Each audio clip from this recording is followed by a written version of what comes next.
There is little that bureaucrats hate more than innovation, especially innovation that produces better results than the old routines.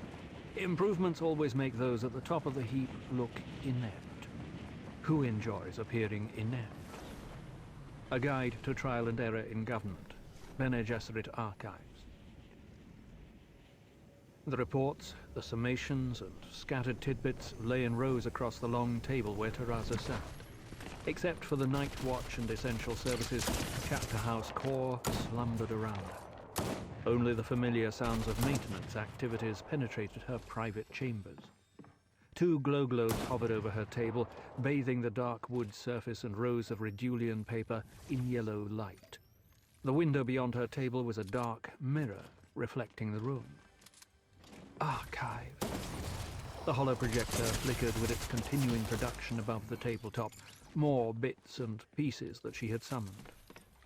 Teresa rather distrusted archivists, which she knew was an ambivalent attitude because she recognized the underlying necessity for data, but Chapter House records could only be viewed as a jungle of abbreviations, special notations, coded insertions, and footnotes. Such material often required a mentat for translation or, what was worse, in times of extreme fatigue, demanded that she delve into other memories. All archivists were mentats, of course, but this did not reassure Teresa. You could never consult archival records in a straightforward manner.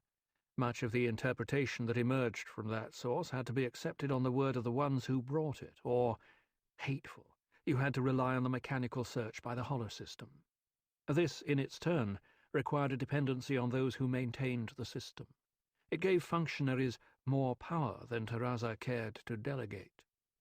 Dependencies. Teresa hated dependency.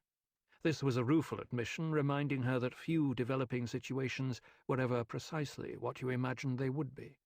Even the best of mentat projections accumulated errors, given enough time. Still, every move the Sisterhood made required the consultation of archives and seemingly endless analyses. Even ordinary commerce demanded it. She found this a frequent irritation. Should they form this group, sign that agreement? There always came the moment during a conference when she was forced to introduce a note of decision. Analysis by archivist Hesterian accepted, or, as was often the case, archivist's report rejected, not pertinent. Teresa leaned forward to study the hollow projection. Possible breeding plan for subject WAF. She scanned the numbers, gene plans from the cell sample forwarded by O'Drade.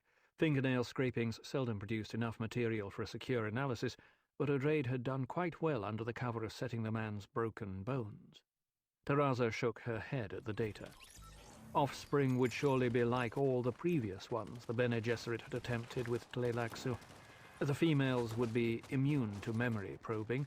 Males, of course, would be an impenetrable and repellent chaos. Teresa sat back and sighed.